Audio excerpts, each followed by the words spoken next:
Bonjour à toutes et à tous, bienvenue sur KTV, Kwezi FM, le 106.9 pour un temps de parole toujours en direct à la radio et à la télévision. Moser, c'est le vice-président de l'association des enfants de l'espoir du côté de Ouangani, il est avec nous. Moser, bonjour. Bonjour Patrick, bonjour chers auditeurs, chers téléspectateurs. Merci d'être avec nous, Moser. Donc, quand on a eu cette discussion il y a quelques jours déjà au téléphone pour préparer cette émission, vous avez écrit une lettre qu'on appelle une lettre ouverte au ministre pour dénoncer un certain nombre de choses qui se passent à Ouangani, selon vous, où vous mettez clairement la mairie et le maire en cause. Écoutez Patrick, je crois que les choses sont dures et graves. La situation est compliquée sur Mayotte et surtout pour les élèves et les étudiants également, comme vous le savez. Actuellement, je crois qu'il y a un gros problème pour les étudiants.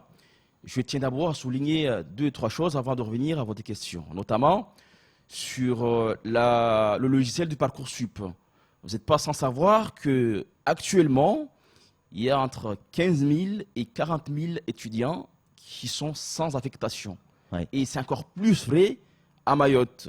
Donc je voudrais que les grosses associations des parents d'élèves telles que la FCPE et la PEP s'expriment là-dessus, parce qu'au mois de juillet, on a entendu la présidente de la PEP rassurer les élèves mahorais qui ont eu leur bac et qui n'ont pas eu d'affectation. Aujourd'hui, ces enfants sont sans rien aujourd'hui. Donc il faut que on s'organise pour qu'on puisse trouver une solution. Parce que les enfants de l'espoir, c'est aussi une association de parents d'élèves, faut-il le rappeler. Exactement, mais c'est une association qui vient. Donc vous avez votre rôle à jouer, Moser, également. Qui vient d'être créée, c'est un bébé, et qui n'existe sur aucune instance au niveau de l'éducation nationale ici sur Mayotte. On se bat pour intégrer ces instances, mais ce n'est pas encore le cas. Donc on demande à ceux qui figurent depuis plusieurs années de faire en sorte pour que ces jeunes qui restent au carreau puissent trouver une solution et intégrer l'école supérieure. D'une part. D'autre part, je reviens sur la réforme aussi du CP à 12. Ce sont des annonces qu'on nous fait, mais on attend de voir sur le terrain. Ce n'est pas ce qui se passe sur le terrain. Donc moi, je tiens aussi à ce qu'on arrête de nous faire des annonces qui ne tiennent pas sur Mayotte. Et pour finir, je reste aussi sur les élèves de Mayotte, les élèves mahorais. Parce que comment veut-on qu'on avance si on ne met pas les moyens sur nos élèves sur Mayotte? Les élèves qui sont recalés au bac cette année, il y en a plein qui sont recalés et ils sont refusés sur l'ensemble des écoles où ils se présentent pour qu'ils puissent repasser leur bac cette année. Oui. Donc il y a l'école de la seconde chance, effectivement au nord, mais pour combien de places? Donc il faut que les associations de parents d'élèves se mobilisent pour que ces jeunes puissent avoir une soirée des affectations, d'autre part, pour que les autres puissent avoir une réinscription pour qu'ils puissent intégrer Moser, et repasser leur bac.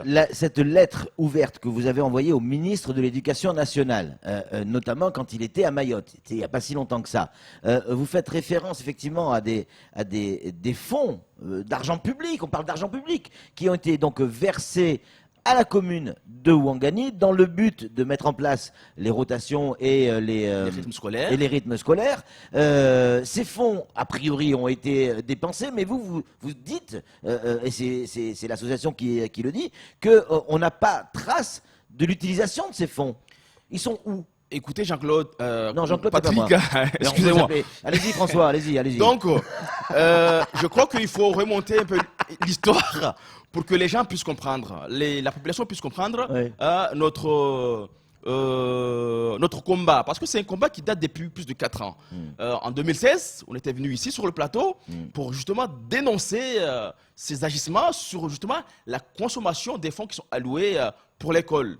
Le maire était venu lors du journal du JT de 20h, 19h, et il vous annonçait qu'il avait eu 60 000 €. Moi, je crois qu'il faut retrouver ces images et les rediffuser. Il nous a écrit un courrier. Ça, c'est un aveu pour nous, c'est un aveu qui date du 4 mai 2018, d'où il dit 2014-2015, il a eu 170 000 640. 2015-2016, il a eu 177 000 €. 2016-2017, il a eu 106 000 €. Et 2017-2008, il a eu 106 000 € également. Donc en tout, quand on fait le compte, la commune de Ouangani a perçu un montant d'environ 500 millions d'euros. Non, 500 000. 500 000 euros. Le problème qui se pose aujourd'hui, les 500 000 euros, on ne les voit pas. Parce qu'à Ouangani, on a démoli 3 salles de classe. Et ces salles de classe étaient censées être rénovées en 2016 avec un montant de 280 000 euros. Donc, nous, on ne comprend pas. À Barakani, il y a 3 salles de classe qui ont été condamnées depuis les essais des séismes. Donc, aujourd'hui, le maire a le culot de nous dire que ces fonds n'étaient pas fléchés. Donc, nous, ce qu'on demande à la préfecture, parce que c'est l'État qui donne ces fonds, il faut que l'État s'assure que ces fonds soient utilisés et consommés d'une manière transparente. Nous, ce qu'on accuse aujourd'hui, c'est que ces fonds ont été utilisés d'une manière non conforme. Donc, il faut que la préfecture se saisisse de ce dossier, parce que nous, on a saisi la justice.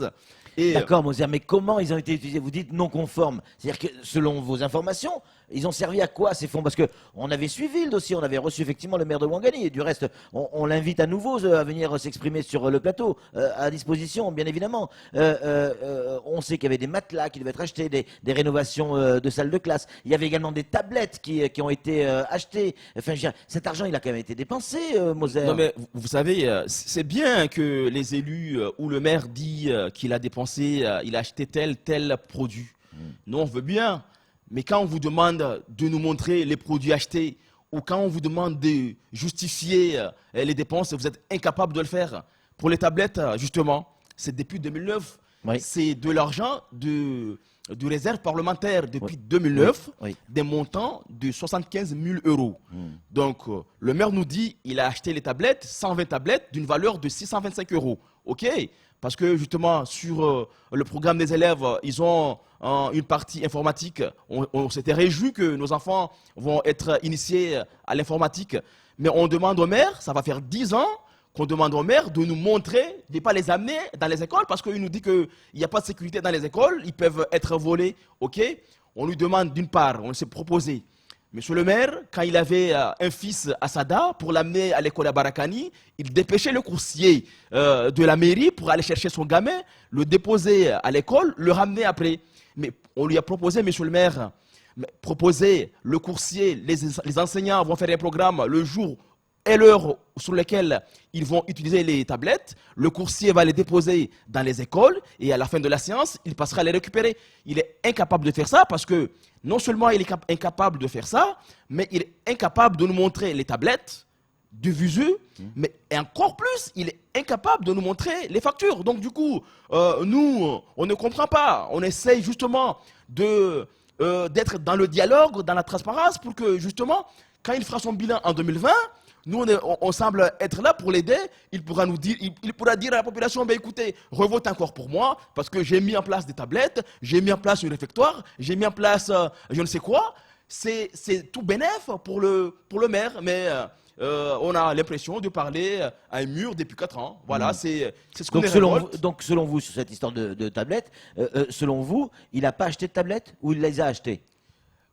On ne peut pas dire que les tablettes ont été achetées parce que non seulement il n'arrive pas à nous fournir les factures, les justificatifs d'achat, mais les tablettes, ils sont inexistantes. Donc, pour nous, les tablettes ne sont pas achetées. Toutefois, il y a un certain nombre d'élus qui nous signifient qu'éventuellement, ils ont réceptionné ces tablettes à la mairie. Donc, ces tablettes sont arrivées à la mairie et jamais dans les écoles de la commune d'Ouangani. D'accord, bon, mais si elles ont été achetées, c'est au moins ça, c'est-à-dire que l'argent n'a pas été volatilisé, si elles sont achetées. Après c'est l'utilisation des tablettes. Si ils sont achetés c'est encore autre et chose. ils ne sont pas utilisés pour les élèves, pour nous, ils n'ont pas été achetés. Ou l'argent a été détourné à d'autres choses. Ok. Samuel Baucher, le rédacteur en chef de France Mayotte Matin, a une question à vous poser, Moser. Enfin bon, il y a quand même un gros problème. Je suis éberlué de voir que sur une question aussi simple, on n'arrive pas à vous donner des réponses. On donne des réponses à la population et aux parents. Enfin bon, il y avait aussi le problème des collations, des repas chauds que vous demandiez et des pauses méridiennes avec les rythmes scolaires. Est-ce que ça aussi, ça a évolué? Est-ce qu'aujourd'hui, vos enfants sur Ouangani peuvent se repaître correctement ou alors ils en sont toujours avec une pomme et un yaourt? Vous savez, c'est très difficile et c'est compliqué, mais vous savez, nous, on a décidé de ne pas lâcher l'affaire. Cette année, il y a une école qui a été rénovée pour faire office de réfectoire.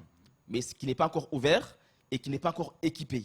Donc nous, on est en attente et les maires ou le maire, ils sont incapables de nous donner une date sur laquelle on peut éventuellement faire profiter cette structure à nos enfants. On est en attente et on ne demande que ça.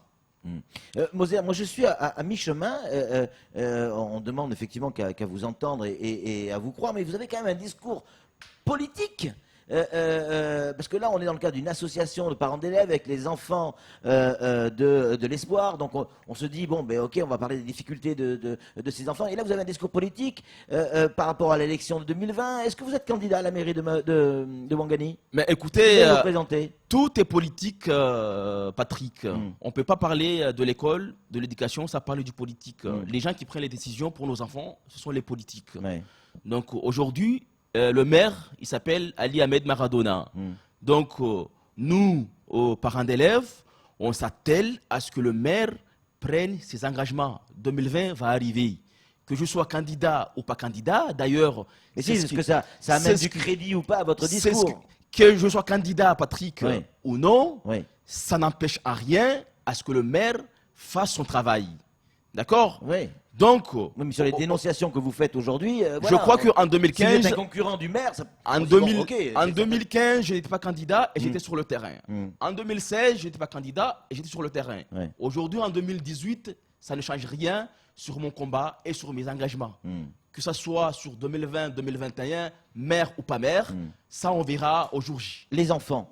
Moi, ce qui m'intéressait dans ce temps de parole, Moser, c'est les gamins. Est-ce que les gamins de Ouangani sont moins bien lotis que d'autres communes? Je crois que les enfants de la commune de Ouangani sont les pires élèves en termes d'accueil cette année, surtout. Parce que comme je vous l'ai dit, que Ouangani 1 a fermé ces salles de classe. Tous les élèves qui étaient scolarisés sont dispatchés un peu partout dans les autres écoles de Ouangani, d'une part. D'autre part, à Barakani également, on a fermé 3 salles de classe. Alors qu'en 2015, il manquait 2 salles de classe. Cette année, on a fermé 3. Donc, ça fait 5 salles de classe. Donc, je crois que les conditions se sont empirées par rapport aux 2 dernières années. Samuel Bocher qui va vous poser la dernière question, parce que c'est la conclusion. Je crois que d'ailleurs, il va falloir qu'on invite le maire de Ouangani sur ce plateau, parce que ça a été fait. Il y a des questions qui doivent se poser. Moi, il y a un truc que je ne comprends pas. L'école de Ouangani 1, elle devait être rénovée. Le plan de rénovation a été lancé en 2015. Ça devait être fait en 2016. Le maire a décidé de raser le bâtiment en disant on le fera en 2020, il sera prêt en 2020. C'est-à-dire qu'on a fermé une école, rasé une école pour rien. On aurait pu au moins la rendre accueillante, au minimum, à minima. La rénover. Mais pourquoi la détruire maintenant? Je crois que quand j'étais venu ici il y a 2 ans, j'avais dit à la population qu'il y avait 280 000 € qui étaient justement alloués à ces écoles qui ont été démolies, 280 000 € de rénovation. Donc, on a dépensé 280 000 € pour rien. Donc, c'est pour ça qu'on demande à l'État. Parce que le problème ici, l'État, il donne de l'argent, mais après, il ne contrôle pas comment cet argent... Il n'y a aucune comptabilité d'engagement à la mairie de Ouangani, pardon? Ça, c'est pas à moi de le démontrer. Justement, il faut inviter au maire qu'il puisse venir s'expliquer sur ça. Parce qu'on ne peut pas continuer à dépenser l'argent public comme ça, alors qu'il n'y en a pas suffisamment. Donc, le ministre était venu ici, et il a donné des promesses de 500 millions d'euros. Le problème de Mayotte, ce n'est pas l'argent. Ce n'est pas l'argent qui manque ici à Mayotte. C'est comment cet argent est dépensé. C'est comment l'argent est dépensé. Si on vous donne 200 000 € pour rénover une école, il faut rénover l'école. C'est aussi simple que ça. Après, si ce n'est pas suffisant, il faut dire que ce n'est pas suffisant. Mais on vous donne 280 000 € ou 300 000 € pour rénover une école, vous allez faire un caniveau dans l'école, même si ce n'était pas nécessaire de faire un caniveau dans l'école. Mais vous nous dites que ce n'est pas fléché, donc on s'est dépensé à l'école. On a mis une dalle en béton à l'école alors que ce n'était pas nécessaire. Donc c'est ça ce qu'on demande à l'État, d'avoir un œil, parce qu'on dit que l'État est complice, et la justice aussi, parce qu'on a déposé des plaintes. D'ailleurs, on avait saisi l'avocate Maître Emma Buté au départ. Tout de suite, il nous a dit mais écoutez, votre dossier est compliqué. Ça, c'est comme le dossier qui oppose le feu d'Achri et Narayana. C'est à peu près le même dossier. Donc, du coup, nous, tout de suite, on a compris qu'il y a un problème qui se trame. Donc, on a compris qu'on ne peut pas avancer parce que le blocage, c'est depuis là-haut. C'est pas sur Mayotte. Donc, il faut que la justice se bouge parce qu'il a les moyens de se bouger. Comme la ministre est venue il y a 5 jours ici, et le ministre est venu, et 3 jours plus tard, le service de la préfecture est ouvert à moitié. Donc, il faut que Nicole Belloubet, la ministre de la Justice, se déplace ici pour que... C'est prévu, le fin novembre. Il faut qu'elle arrive pour que les dossiers qui concernent les élus qui sont tous corrompus ici, je vais le dire, et j'assume mes mots, et j'assume tout ce que je dis ici, la plupart de ces élus, ils sont corrompus. C'est pour ça qu'ils n'arrivent pas à faire un poids face à la préfecture. Merci Moser. On vient de recevoir encore des messages. Ce que dit Moser est vrai, je lis le message.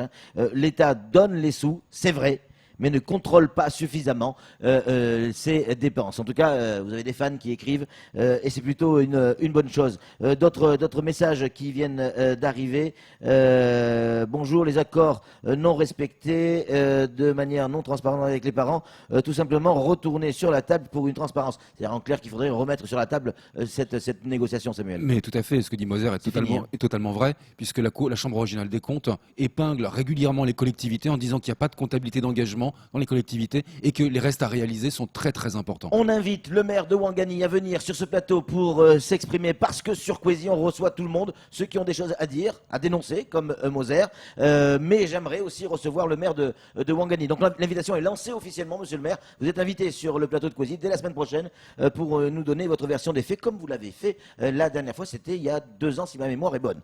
C'est tout pour ce temps de parole. Merci Moser d'être venu. Merci à vous tous. Tout de suite, la suite de nos programmes.